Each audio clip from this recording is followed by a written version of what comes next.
بسم اللہ الرحمن الرحیم۔ السلام علیکم سامعین و ناظرین۔ احکام شریعت، آپ کے مسائل اور ان کا حل، سلسلہ نمبر 5۔ میں ہوں محمد شفیع مطہری لائبریری اینڈ ریسرچ سینٹر سے آپ سے مخاطب ہوں۔ میرا یوٹیوب چینل کا نام ہے مرکز نور بخشیہ۔ آج کے چار سالین کو بالترتیب یہاں پر موقع دیا ہے۔ پہلا سائل ہے ذاکر حسین یوچوں۔ انہوں نے سوال کیا ہے، کیا محرم میں 10ویں محرم کو مسجد میں تابوت وغیرہ نکالنا تعلیمات صوفیہ نوربخشیہ کی کسی کتاب میں ہے؟ کیا یہ شرعی حکم ہے یا ایک رسم ہے؟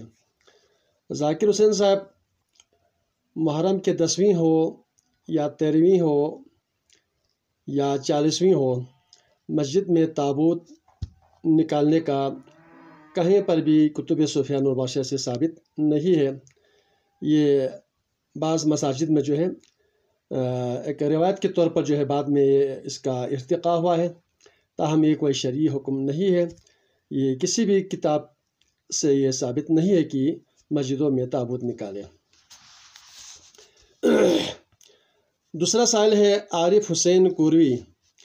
کیا ہم دوسرے مسالک کے جمعہ مسجد میں نماز پڑھ سکتے ہیں؟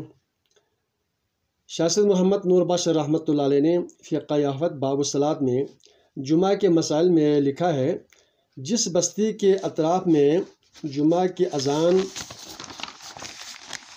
سن لیتا ہو، وہ دوسری جگہ پہنچنے کا امکان نہ ہو جہاں وہ جمعہ کے لیے جانا چاہتے ہیں، یعنی کہ کسی جامع مسجد میں اپنے یا خانقاہ میں جہاں جمعہ کا انعقاد ہوتا ہے، تو وہاں پہنچنے کا کوئی امکان نہیں ہے، یعنی کہ گاڑی کا مسئلہ ہے، ٹریفک جام ہے، شدید سردی ہے، شدید گرمی ہے اور کوئی رکاوٹیں ہیں، تو بہرحال جیسی بھی صورت ہو، پہنچنے کا امکان نہ ہو تو اسی بستی کے جمعہ مسجد میں حاضر ہونا چاہیے۔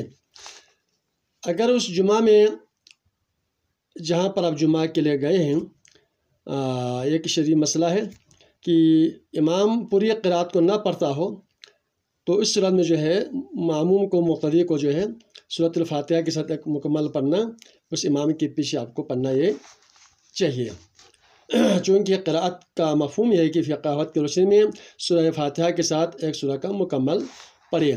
تاہم کوئی عاجز آ جائے، وہ نہیں پڑھ سکتا ہے، کوئی خاص شرعی علت ہے، تو بھی جو ہے صورت فقاہت میں موجود ہے کہ سورۃ فاتحہ کا کچھ حصہ یا 2-3 آیات اس طرح بھی پڑھ سکتے ہیں، یہ بھی جواز ہے۔ تیسرا سائل ہے محمد زکریا علیہ لاہور۔ انہوں نے سوال کیا کہ نماز میں حضور قلب کی ادنا صورت اور اعلیٰ صورت کون سی ہے؟ میں نے سنا کہ نماز میں ایک ادنا صورت ہوتے ہیں، ایک اعلیٰ صورت۔ یہ کیا ہوتے ہیں؟ تعلیمات صوفیہ نوربخشیہ کی روشنی میں ہمیں وضاحت کریں۔ فقہ یافت باب الصلاۃ میں اس چیز کا تذکرہ موجود ہے کہ نماز میں حضور قلب کی ادنا صورت یہ ہے کہ تکبیرہ احرام جب ہم نیت باندھتے ہیں تو پھر تکبیر ہم جب پھینکتے ہیں یہاں تک لا کر ہاتھوں کو، تو وہ جو پہلی تکبیر نیت کے بعد اسے تکبیر احرام کہتے ہیں۔ تو نیت سے لے کر تکبیر احرام کے درمیان کم از کم اتنی، یعنی کہ وقفے میں جو ہے اتنے دوران میں جو ہے، اس دوران میں حضور قلب ہونا، دل کو حاضر رکھنا، اللہ تعالیٰ کی ذات کے تصور کے علاوہ کسی اور چیز کا مطلب تصور دل میں نہ ہونا، یہ حضور قلب کی ادنا صورت ہے۔ اعلیٰ صورت یہ ہے کہ نیت باندھنے کے بعد سے لے کر سلام پھیرنے تک نماز کے تمام ارکان، قیام، قرات، رکوع، سجود، قعود، تشہد، سلام تک مکمل دل کو حاضر رکھ کر نماز کو اختتام تک پہنچانا، یہ حضور قلب کی اعلیٰ صورت ہے۔ چوتھا سائل ہے دین محمد خپلوی۔ انہوں نے کہا ہے کہ خوبصورت سوال کیا ہے، میرے 3 بیویاں ہیں، تینوں اچھے ہیں، خوش اخلاق ہیں، تابعدار ہیں، صوم و صلات کے پابند ہیں، آپس میں خوشی سے رہ رہے ہیں، تو آپ کو بہت بہت مبارک ہو، آپ کی 3 بیویاں بھی ہیں اور آپس میں جو ہے خوشی سے رہیں، تابعدار بھی ہیں، صوم و صلات کا پابند بھی ہے، بہت اچھی بات ہے، مگر ان کا سوال ہے کہ میں اس سال میں عمرہ کے لیے جا رہا ہوں، لیکن تینوں بیووں کو میں لے کے جانے سے قاصر ہوں، ایک کو لے جا سکتا ہوں۔ تو اب اس حوالے سے تینوں ضد کر رہے ہیں کہ مجھے ساتھ لے جائیں، مجھے ساتھ لے جائیں، تیسرے کہتے ہیں مجھے ساتھ لے جائیں۔ تو اس کے حوالے سے شرعی حکم کیا ہے، ہمیں احکام شریعت فقہ احوت کی روشنی میں آگاہ کریں۔